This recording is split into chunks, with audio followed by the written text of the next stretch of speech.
Amen? Lahat ay magiging posible para sa iyo. Pero kailangan mo lang pananampalataya, 100% na pagtitiwala, pananalig sa ating buhay na Diyos. Everybody say, praise the Lord. Amen. Makapangyarihan ang Diyos. Amen. Kailangan lang natin mga mali yung pananampalataya, 100% na pananampalataya. Lahat ay magiging posible sa iyo. Lahat ay mangyayari para sa iyo. Isa lang nag-amen, mga minamahal. Ibig sabihin, siya lang yung nagtitiwala, umaasa. Amen. Palapakan natin ang ating pinakamalapay na Jesus. Everybody say, praise the Lord. Amen. Pananampalataya, pinag-usapan natin, mga minamahal. Amen. Dahil lahat, mga minamahal, sabi ng yung ating pamagat, mga minamahal, na ang Diyos ay laging pinapagtatagumpay ang kanyang mga anak. Amen. Anak ka ng Diyos. Anak tayo ng ating pinakamalapay noon. We are the sons and daughters of our loving God. Amen. Hallelujah. Ang Diyos, ang ating Ama sa langit, na gumawa ng langit at lupa. Amen. Walang sino mang taong pinakamagaling na inhenyero sa mundong ito na makagagawa. Paano niya itatayo yung langit? Paano maglalagay ng yung patibayan para manatili yung langit saka yung lupa na ating kinalagyan? Wala.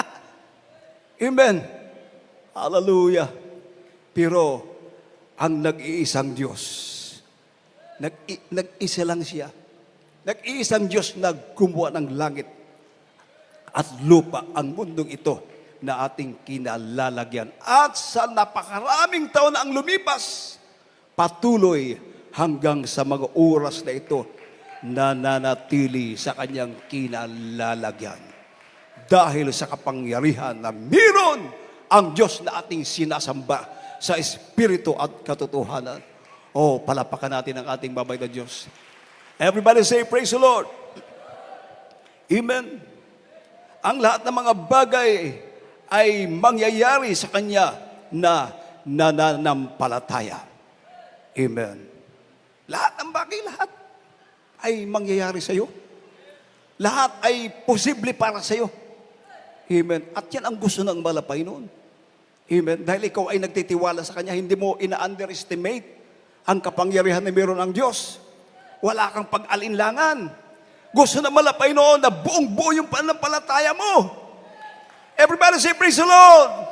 Yun ang ninanais ng ating pinakamalapay sa Kanyang mga anak. Diba? Yung ang ating beloved pastor nasa Talipaw, Hulo-Sulo, sa kampo ng mga Abu Sayyaf. Noong mga time na laging binabalita, lagi tayong front page na ang pastor sa Jesus Miracle Crusade, wala na, patay na. Pinayiring squad na, patay yung mga 12 prayer warriors. Yun yung palaging binabalita araw-araw. Amen. At ang sabi ng yung mga testimonies ng mga prayer warriors, habang nandun sila, mga minamahal, dahil sila ay tinututukan ng mga baril. Sabi ng mahal na pastor, ikaw, isa-isa, tinanong sila, ilang porsyento yung panampalataya mo? Lahat sila, ang sagot nila, mahal na pastor, 100% po. Tama. Kahit isa lang kulang yung panampalataya mo, maiwan ka dito.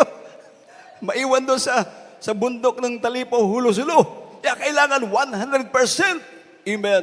Kung kaya naman, nalugod ang ating pinakamahal na Panginoon. Ang imposible, naging posible. At dahil doon, nakilala ang Jesus Miracle Crusade sa buong mundo, mga minamahal, na ang ating Diyos na pinaglilingkuran ay Diyos na gumagawa ng mga himala milagroso ang ating pinakamahal na Panginoon. Na sa tao, imposible, hindi mangyayari, hindi magagawa ng tao. Subalit dito sa gawain Jesus Miracle Crusade, mga minamahal, ang mga imposible naging posible. Dahil sa Diyos, lahat posible, lahat ay magagawa ng ating pinakamahal na Panginoon. Walang mahirap sa ating pinakamahal na Panginoon. Palapakan natin ang ating babay na Diyos.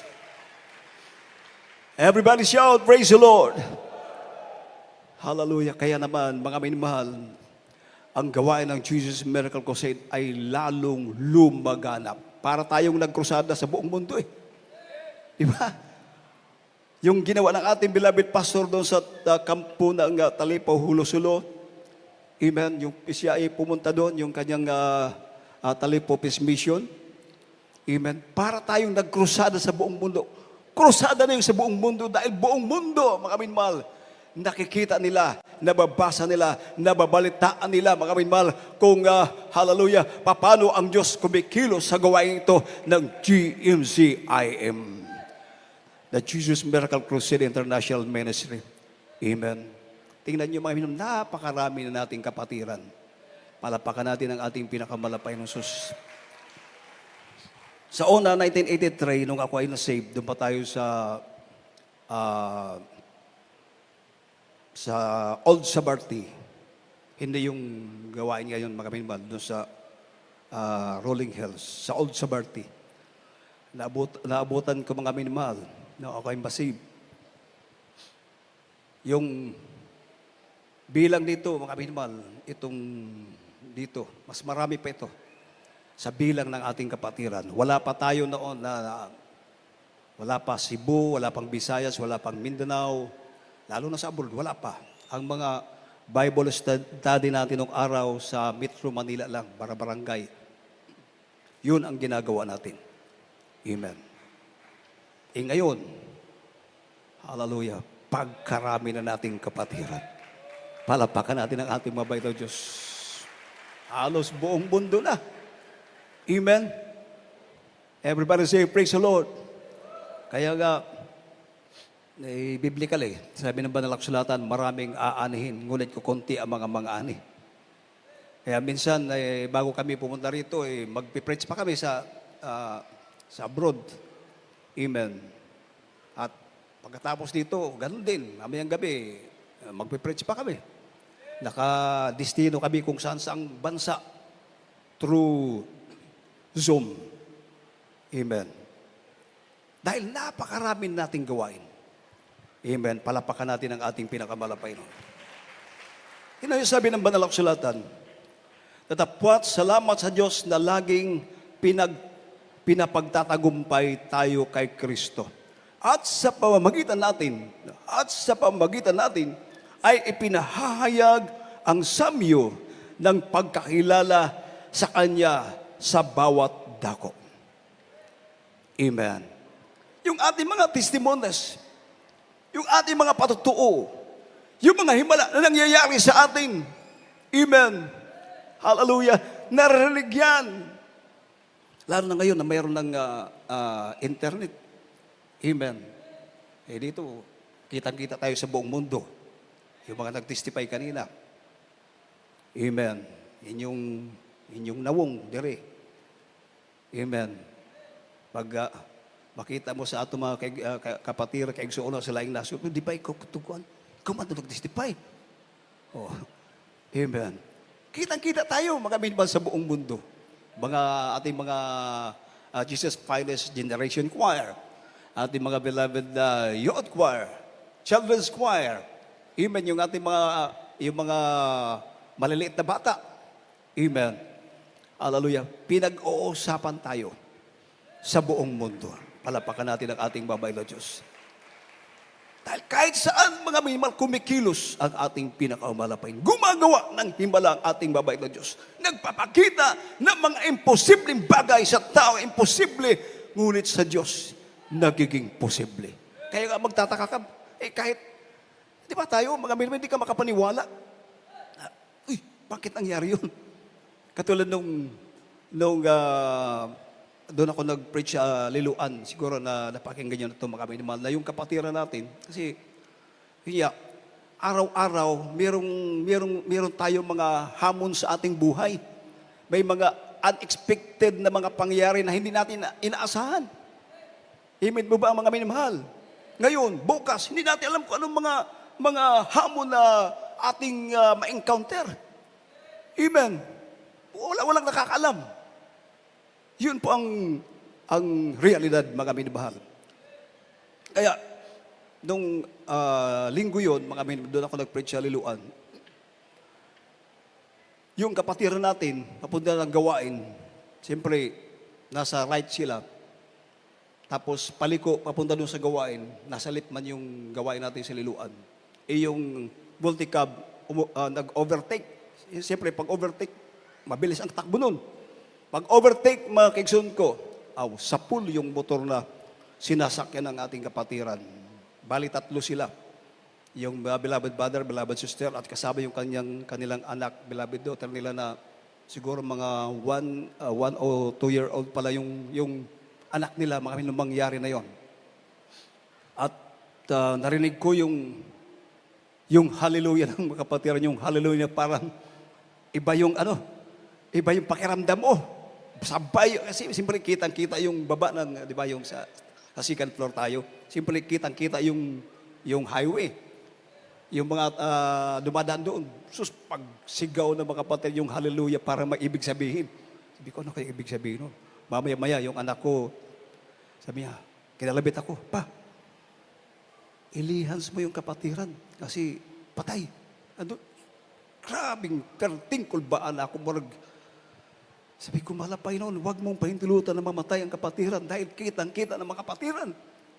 Sabi ko, malapay, walang imposible sa'yo habang nandun ako nakaload. Hindi ko malamang anong gagawin ko, mga minamahal. Grabe ang panalangin ko. Sabi ko, sa unat dalangin ng aming beloved Pastor Will Almeida, beloved Mama Dara, walang imposible sa iyong malapangin. Bubuhayin mo yung kapatiran. Pagbaba ko mga minmal, yung kapatiran nakahandusay, wala, hindi na kumikilos, maraming dugo. Yung anak, nadaganan ng gulong ng multicab. Imagine, 2 years old, if I'm not mistaken mga minmal, 2 years old, yung kanyang anak na babae. Nadaganan ng gulong ng multicab. Isipin niyo mga minmahal, napaka-rupok po ng buto ng bata. Amen. Nung makita ko yung beloved wife, yung brother, medyo okay lang. Yung ibang part ng motor nila natanggal, mga minamahal. Yung beloved sister, pagdating ko doon, daming dugo, daming tao, mga minamahal. Yung kapatira na hindi na kumikilos, mga minamahal. Alam nyo, paglehan sa pangunat panalangin ng ating beloved pastor, sa mga dalangin ng ating beloved, pero sundulo, ating beloved Pastor Will Almeida, the man of God, the prophet of our loving God, ating beloved mother, the beloved children, yung kapatiran natin, may naman hindi na gumagalaw, paglehans, biglang gumanong. Sabi ko, ay buhay, salamat mahal na Panginoon. Binuhay ng ating mabait na Diyos. At yung bata, mga minimal na, yung kanyang paa, talagang nadaganan ng gulong ng multicab. Imagine, nag-overtake. Ibig sabihin, pag overtake, mga minimal, napakabilis ng takbo. Kaya nga, sumimplang silang 3. Hiwa-hiwalay silang 3, mga minimal. At yung ibang parte ng motor, natanggal, mga minimal. Yung bata, na nasa ilalim ng multicab, para matanggal yung bata, pinagtulungan ng mga kapatiran na yung mga nandoon na ibuhatin yung multicab para makuha yung bata. Doon pa lang nakuha yung bata, mga minamahal. Imagine, sabi ko, sige, hayaan nyo lang dalhin sa hospital para at least meron tayong ebidensya na may nangyari, mga minamahal.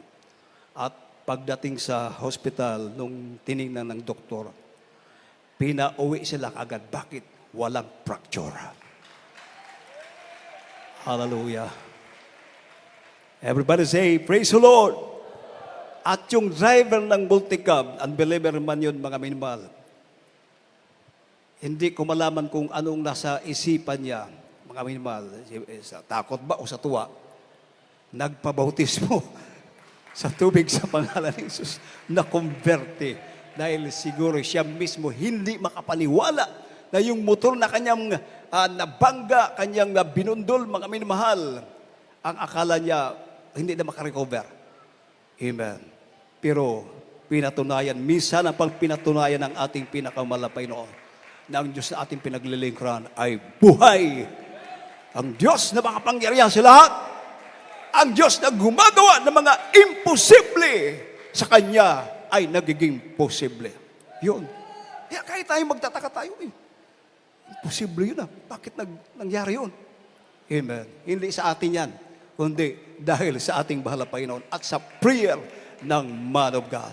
Palapakan natin ang ating pinakamahal na Panginoon Jesus. Yung atin lang, mga minamahal, katulad ng sinabi ni Haring David. Dito po tayo, mga minamahal, sa Psalms chapter 56, verse 11. From the book of Psalms chapter 56 verse 11. In God have I put my trust. I will not be afraid what man can do unto me. Sa wikang Tagalog, sa Diyos ay inilagak ko ang aking tiwala. Hindi ako matatakot anong magagawa ng tao sa akin. Amen. Amen. Ilagak natin ang ating tiwala sa ating pinakamahal na Panginoon. Amen. Katulad ng sinabi ni King David, in God have I put my trust. I will not be afraid what man can do unto me. Amen. Hindi ako matatakot. Kaya may problema, may mga pagsubok, ibigay sa Diyos. Ilagak sa mahal na Panginoon. Siya ang gagawa. Amen. Huwag titigil sa paglilingkod sa mahal na Panginoon dahil pag tumigil tayo, tuwang-tuwang kaaway, wala na, talo na. Amen. Talo na. Huwag titigil. Amen. Imbis na tumigil, mga minamahal, iiyak mo sa mahal na Panginoon.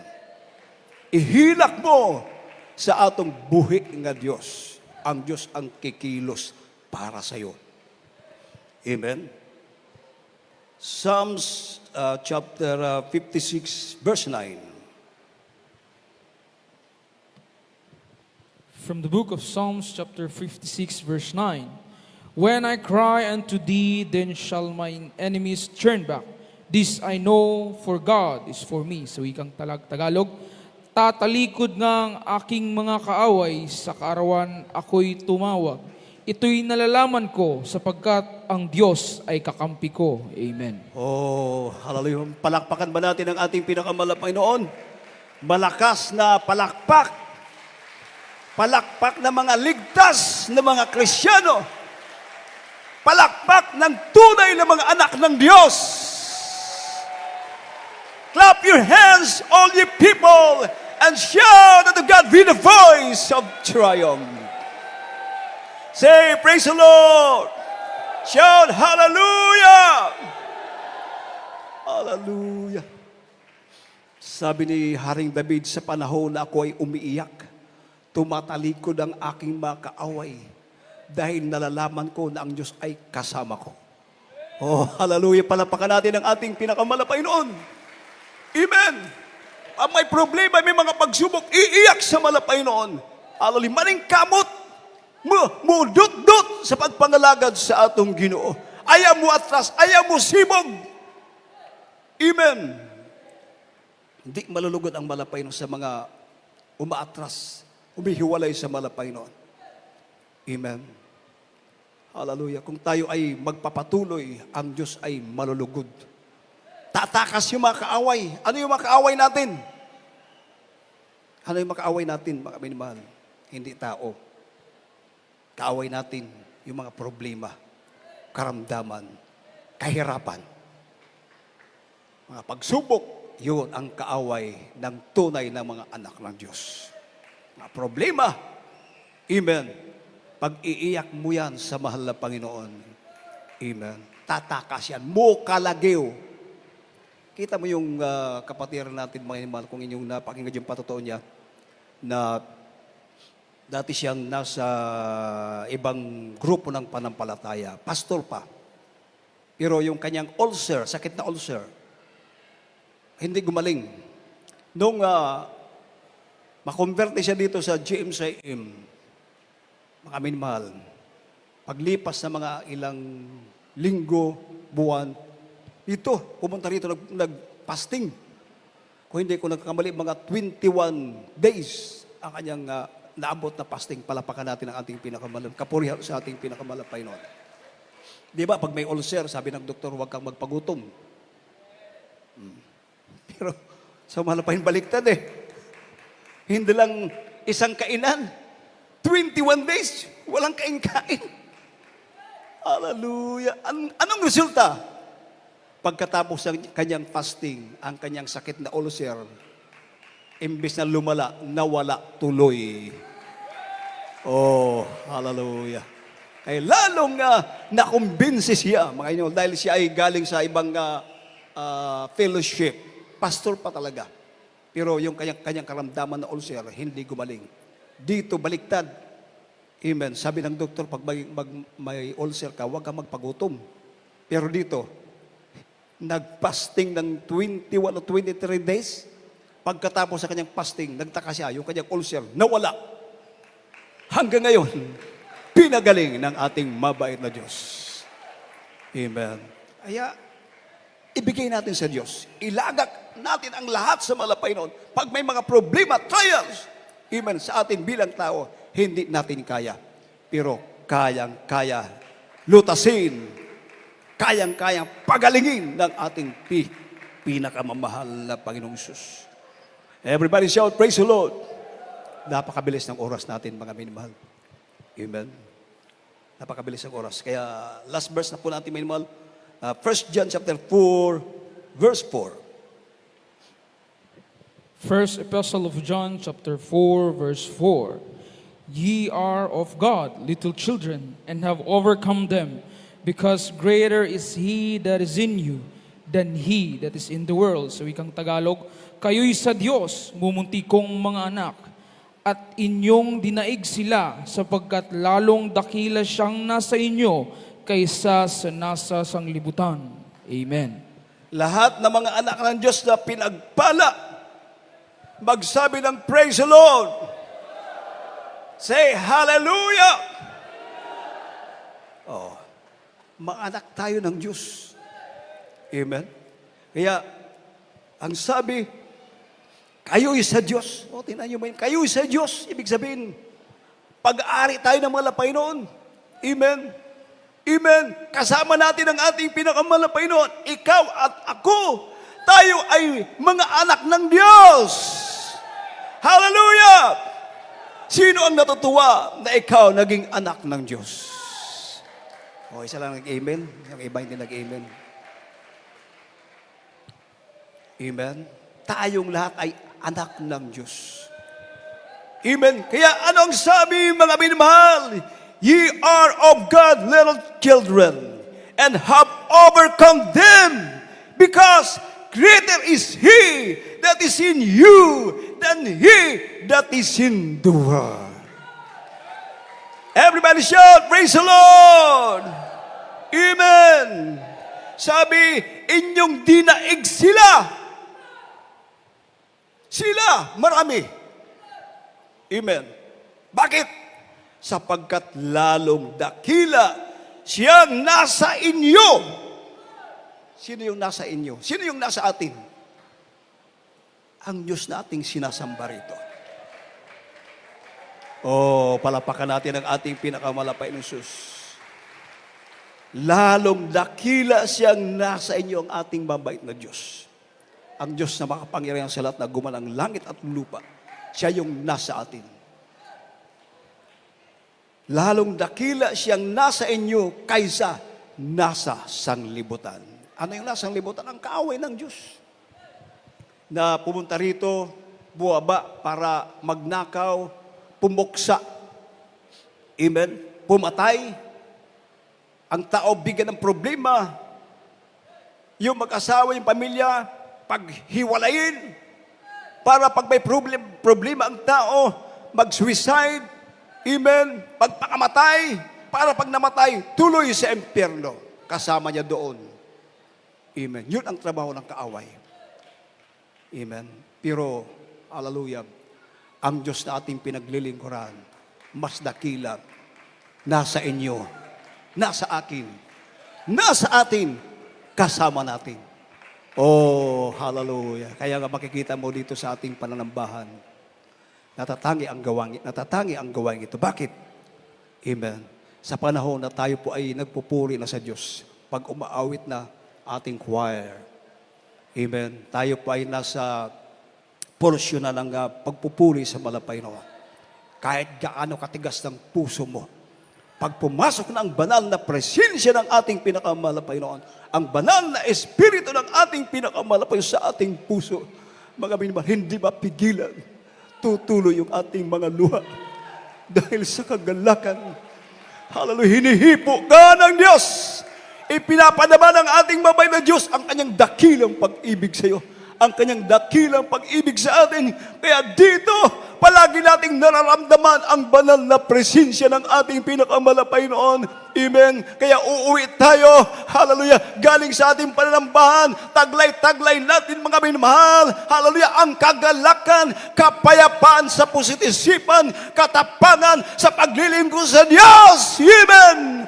Everybody say, praise the Lord. Dahil palagi tayong sinasamahan ng ating pinakamalapay noon. Ang Diyos palagi tayong pinapagtatagumpay ng ating pinakamamahal na Panginoon. Nagtagumpay ka ngayon. Amen. Kung may mga problema, dahil may mga hamon sa ating buhay. Araw-araw hindi natin alam kung ano mga mangyari. Yan po ang realidad ng tao. Amen. Hindi natin alam. Pero makita mo, mula 1991 until now, nandito pa rin.